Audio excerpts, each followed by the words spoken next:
देखिए, संभल हिंसा में पूरी तरह से वो प्रायोजित है। क्यों प्रायोजित है कि पुलिस के साथ मिलकर अगर सिविल गन या पुलिस के पास दो आर्म, एक उसका आर्म जो फोर्स का है, एक दूसरा सिविल आर्म जिससे वो फायर कर रहा है, वो कहाँ से आया उसको बताना होगा। वो हमारे यहाँ का कोई लाइसेंस का आर्म नहीं है, उसका आज तक कहीं लाइसेंस नहीं मिला है। जो कट्टा पुलिस वाले के हाथ में था उसको आज तक कहीं भारत में लाइसेंस नहीं मिला गया। वो वैध आर्म नहीं है। लेकिन अगर पुलिस वाले के हाथ में अवैध आर्म है तो आप समझ सकते हैं कि देश कहाँ पहुँच चुका है और देश किस स्थिति में जाने वाला। असल में जब कोई आदमी, पुराने लोगों ने कहा है तकब्बुर बहुत बुरी चीज़ है, घमंड हमेशा अपने को जलाता है। अब इनका घमंड यहाँ तक आ गया है कि हम जहाँ जो कह देंगे वो चल जाएगा। तो बहुत खुशी की बात है कि अभी तक तो इन्होंने बादशाहों पे इल्ज़ाम लगाया, अब इन्होंने एक ऐसे फ़कीर पे इल्ज़ाम लगाया कि जिसके पास तो कोई ताकत ही नहीं थी, वो किस मंदिर को तोड़ता। तो आप समझ सकते हैं कि ये इनकी मति हार ली गई है और ये वो काम शुरू कर चुके हैं कि जिससे आम आदमी, हर आदमी ये सोचने पर मजबूर हो कि इनका मकसद मंदिर तलाशना नहीं है, इनका मकसद भारत के अमन चैन को ख़राब करना है और मुसलमानों के नाम पर दलितों को दबाए रखना है। क्योंकि फांसी बात का मूल सिद्धांत है कि एक मजबूत दुश्मन को आप दुश्मन बनाकर ठीक करो तो जितने कमज़ोर लोग हैं वो डर कर तुम्हारी गोद में इसलिए बैठ जाएंगे कि उनसे आप उनके बचाने की बात कर रहे हो।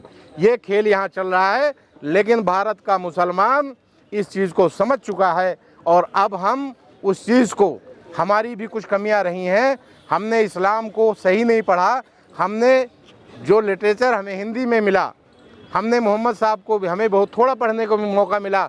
हमने भी, आपने लोगों ने भी शायद एक दो वाक़या पढ़ा होगा, एक बुढ़िया के कूड़ा डालने का, या एक आध वाक़या पढ़ा होगा। हम लोगों ने, आज हम लोग इस्लाम को समझ गए हैं, हम जानते हैं कि हमारा भाईचारा कैसे बढ़ेगा। इंशाअल्लाह ताला ये दिन ज़्यादा दूर नहीं है। हम इस्लाम पर जब मजबूती से अमल करेंगे, दुनिया की कोई ताकत नहीं जो हमसे हाथ मिलाने से हमसे गुरेज करे। बहुत जल्द इस मुल्क में जो हुकूमतें जो नाजायज सलूक कर रही हैं वो उनको जवाब देने का काम करेगी। और अभी भी अगर भारतीय जनता पार्टी या कोई सा भी स्टेट जो भारतीय जनता पार्टी की सपोर्ट से चल रही सरकारें अगर किसी मुसलमान, किसी दलित, किसी आदिवासी या किसी समाज या किसी बौद्धिस्ट पे जुल्म करने की कोशिश करेगी, सोशल डेमोक्रेटिक पार्टी पूरी तरह से उसका विरोध करेगी। और हमारे देश के सर्वोच्च न्यायालय ने, सुप्रीम कोर्ट ऑफ इंडिया ने बाबरी मस्जिद राम जन्मभूमि विवाद को तय करने के लिए उस वक्त दोनों समाज के लोगों को, जिम्मेदार लोगों को ये कहकर वायदा किया था कि अगर इसमें आपसी समझौता हो जाता है तो भारत में किसी दूसरी मस्जिद, मंदिर, गुरुद्वारा, चर्च, किसी के स्वरूप में कोई बदलाव नहीं होगा, कहकर हमारे देश की संसद को ये हिदायत दी थी कि एक ऐसा कानून बनाया जाए जो किसी भी ऐसे धर्मस्थल की प्रकृति में कोई बदलाव ना कर सके जो 15 अगस्त सन 1947 की जिस स्थिति में था। साथियों, अभी देश में एक एडवोकेट हैं विष्णु शंकर जैन साहब, जो बड़ी चालाकी से अदालतों को धोखा दे रहे हैं और उस धोखे की बुनियाद पर यहाँ सब जगह धार्मिक स्थल की प्रकृति को ललकारा जा रहा है, जो किसी भी हालत में उस वक्त हमारे देश की संसद ने, उस वक्त हमारे देश की सर्वोच्च न्यायालय ने जो हिदायत दी थी उसके तहत 1991 में एक उपासना स्थल अधिनियम 1991 बनाया गया था, जिसके पैरा 3(4) में ये प्रावधान है कि 15 अगस्त 1947 की स्थिति में जहां पर जो भी पूजा स्थल है वो उसे उसी प्रारूप में रखा जाएगा, उसमें कोई फेरबदल नहीं होने पाएगा। लेकिन साथियों, अभी पीछे हमारी न्यायपालिका के कुछ लोग, जिन लोगों ने निकलकर अदालत से बाहर आपकी अदालत में, प्रेस वालों की अदालत में कहा था कि अदालतें स्वतंत्र नहीं रह पाई, अदालतों में हमें स्वतंत्र रूप से काम नहीं करने दिया जा रहा है, इसलिए हम जनता की अदालत में आए हैं। आज वही लोग आज रास्ता निकाल कर देने का काम करते हैं। जैसा कि आप लोगों ने, आपके माध्यम से हमें पता चला था, सुप्रीम कोर्ट के एक न्यायाधीश के खिलाफ जब एक आपराधिक मुकदमा दर्ज करने की बात आई थी, उसके समझौते के बाद आपने देखा उन्होंने क्या फैसला दिया, आपने देखा होगा। और इन 4 लोगों ने जो बाहर निकल कर आए थे, इनके भी फैसले में आपने देखा होगा कि इन्होंने भी कहीं न कहीं दबाव में कुछ काम किया है, और उसका दबाव के साथ साथ समझौता भी नज़र आया है। इसलिए कि अगर जुडिशरी से जब इनका रिटायरमेंट होता है तो इनको तुरंत सम्मानित करने का काम हमारी सरकारों ने किया है। तो इसलिए मुझे नहीं मालूम लालच के आधार पर या दबाव में ये एक ऐसा रास्ता निकाला गया कि किसी भी पूजा स्थल को देखने या सर्वे करने में ये 1991 का एक्ट जो है कोई नुकसान नहीं देता। लेकिन साथियों, मैं आपके माध्यम से यह कहना चाहूँगा, बिल्कुल सही है, कभी भी कोई मस्जिद किसी के देखने के लिए कभी भी खुली है। किसी मस्जिद में किसी को जाति या धर्म के बुनियाद पर कभी नहीं रोका गया है। और आपके माध्यम से मैं एक चीज़ और कहना चाहूँगा, और ये इसलिए कहना ज़रूरी हो गया है कि आज जो लोग मस्जिदों में जूते पहन के चले जाते हैं, मैं उनको आपके माध्यम से एक संदेश देना चाहता हूँ। मेरा ये खुला चैलेंज है कि भारत नहीं, दुनिया का कोई भी व्यक्ति किसी मुस्लिम धर्मगुरु, किसी मुस्लिम इमाम, किसी मुस्लिम राजनेता के मुंह से किसी धर्म के बारे में कभी अगर अपशब्द सुना है तो वो बताए। इसलिए कि हमें किसी के धर्म को बुरा कहने का कोई हक नहीं है। हम किसी के धर्म को कभी बुरा नहीं कहते, हम सब का सम्मान करते हैं, लेकिन हम अपने धर्म की रक्षा के लिए भी हम बलिदान तक जाने को तैयार हैं। हमें मजबूर ना किया जाए, हमारी मस्जिदों की बेहुरमती ना की जाए। पुलिस प्रशासन के लोग या कोई भी लीगल कमिश्नर किसी को भी हमारे धर्मस्थल में जूते के साथ दाखिल होने की इजाज़त नहीं है। ऐसा कर कर संभल के लोगों की भावना को भड़काया गया, जिसका नतीजा ये आया है, आप देख सकते हैं। तो साथियों, आज हमें विरोध की ज़रूरत क्यों पड़ी? सर्वे का हम विरोध नहीं करेंगे, देखने में कोई दिक्कत नहीं है, लेकिन एक सर्वे ज्ञानवापी का हमारे सामने आया जो आज भी विवादित है। वहाँ के फव्वारे को शिवलिंग कहा गया और वहाँ वजू खाना रोका गया। इसलिए आज हम सर्वे का विरोध कर रहे हैं, क्योंकि सर्वे होने के बाद वहाँ के वजू खाने का हमें नुकसान उठाना पड़ा है। और साथियों, आपके माध्यम से मैं ये बताना चाहूँगा कि आज अंग्रेज़ों की फूट डालो और राज करो की राजनीति के तहत भारत में तमाम मस्जिद, तमाम दरगाह, इनके नीचे मंदिर तलाशे जा रहे हैं। मैं आपके माध्यम से बताना चाहता हूँ, संभल की जामा मस्जिद ये वो ऐतिहासिक मस्जिद है जिस पर अंग्रेज़ों ने भी एक बार यहाँ भी फूट डालने की कोशिश की थी। इसमें जो है उस वक्त एक छेदी सिंह नाम के व्यक्ति के जरिए ये वहाँ मंदिर होने की बात कही गई थी, जिसका कोई सबूत नहीं था, ना कोई सबूत दे पाए हैं। वो मुकदमा 1875 में शुरू हुआ था। 1877 में जिला अदालत ने उसमें मस्जिद के पक्ष में डिग्री दी और छेदी सिंह पर जुर्माना लगाया कि अदालत को इस तरह के मामलों में न उलझाया जाए। उसके बाद फिर हाई कोर्ट इलाहाबाद में अपील की गई।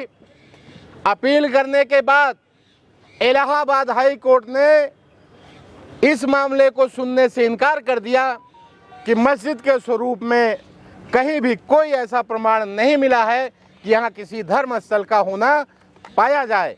इसलिए इलाहाबाद हाई कोर्ट ने फिर उन पर जुर्माना लगाया और मस्जिद के हक में फैसला दिया। आज साथियों, इसमें बड़ी चालाकी से विष्णु शंकर जी ने क्या काम किया। इस मुकदमे में उन्होंने जिन लोगों को पार्टी बनाना चाहिए था, उनको पार्टी बनाने की बजाय उन लोगों को पार्टी बनाया है जो इनके साथ खड़े हैं। आज अगर संभल की मस्जिद पर मुकदमा था तो संभल की मस्जिद के मुतवल्ली या इमाम को नोटिस होना चाहिए था, लेकिन नोटिस किसको हुआ? यूपी सरकार, केंद्र सरकार, एएसआई, वक्फ बोर्ड, इस तरह से उन्होंने लोगों को पार्टी बनाया। जबकि पार्टी किसको बनाना चाहिए था? मस्जिद की इंतजामिया कमेटी को, और मस्जिद की इंतजामिया कमेटी को पार्टी नहीं बनाया। इस तरह से इतना बड़ा फरेब देश की न्यायपालिका के सामने विष्णु शंकर जी ने किया है और अदालत की अवमानना का भी काम किया है, जिस पर एक बार इलाहाबाद हाई कोर्ट ने जजमेंट दे दिया है, एक आदेश पारित कर दिया है कि वो मस्जिद है, वहाँ किसी मंदिर का कोई प्रमाण नहीं है। तो वहाँ पर आज जिला अदालत में उस पर किसी तरह की सुनवाई का कोई भी औचित्य नहीं बनता। इसलिए साथियों, आपके माध्यम से मैं ये कहना चाहता हूँ कि भारत सरकार को इस मामले में चेतना चाहिए। भारत में बेमस्ता ना पैदा करने के लिए भारत के हर नागरिक की सुरक्षा, भारतीय संविधान में जिस तरह से सभी को धार्मिक आज़ादी है, इसी तरीके से आपके ये उपासना स्थल नियम आपका 1991 का जो है पूरी तरह से 1947 में जहां धार्मिक स्थल की जो स्थिति है उसमें किसी तरह की दखल की इजाज़त नहीं देता। इसमें किसी प्रकार का दखल नहीं होना चाहिए। आपके माध्यम से हम हुकूमत हिंद से मांग करते हैं कि पूरे मुल्क में इस तरह की बेवस्था ना पैदा की जाए। इस तरह की बेवस्था पैदा करना, किसी की धार्मिक भावनाओं को आहत करना, ये हमारे देश के लिए, हमारे प्रदेश के लिए, हमारे सभ्य समाज के लिए कभी भी अच्छा नहीं है। और दोस्तों, इसे एक बात और मैं कहना चाहूँगा कि अक्सर आप मीडिया के भाई, आप लोग इसे हिंदू और मुस्लिम लिखते हैं। माफ़ करना, ये हिंदू और मुस्लिम के बीच में कोई विवाद नहीं है। हमारे साथ बहुत सारे हमारे हिंदू भाई भी खड़े हैं, हमारे साथ बहुत सारे हमारे हिंदू भाई खड़े होते हैं। समाज में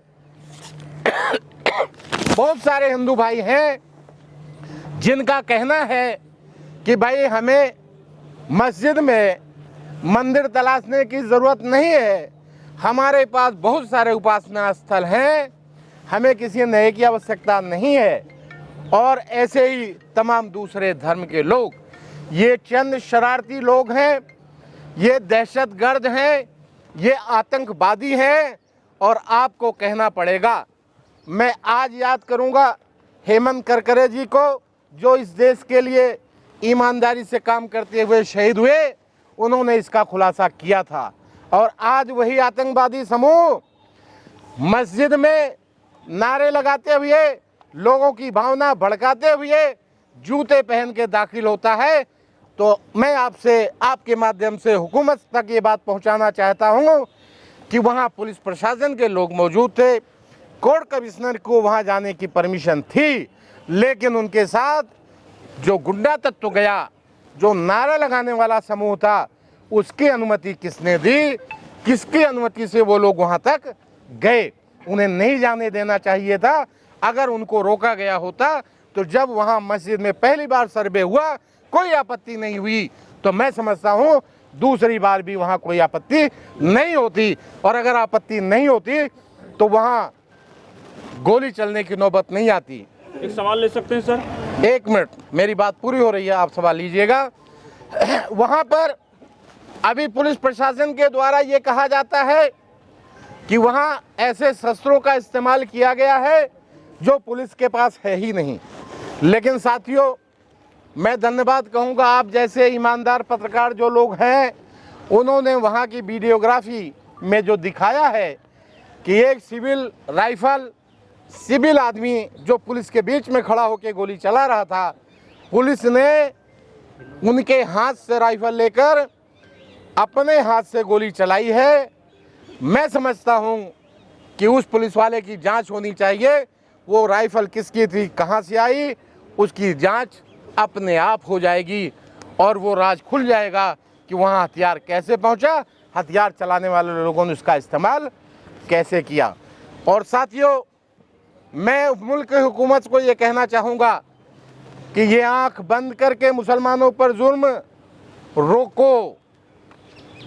एक जगह उसी उत्तर प्रदेश में एक जगह जब मुसलमान अपना घर छोड़कर थाने चला जाता है कि हम किसी भी हालत में हम अपने ऊपर आरोप नहीं लगने देना चाहते, तो पुलिस उनकी सुरक्षा देती है, लेकिन उनके घरों में आग लगती है, कोई पुलिस गोली नहीं चलाती।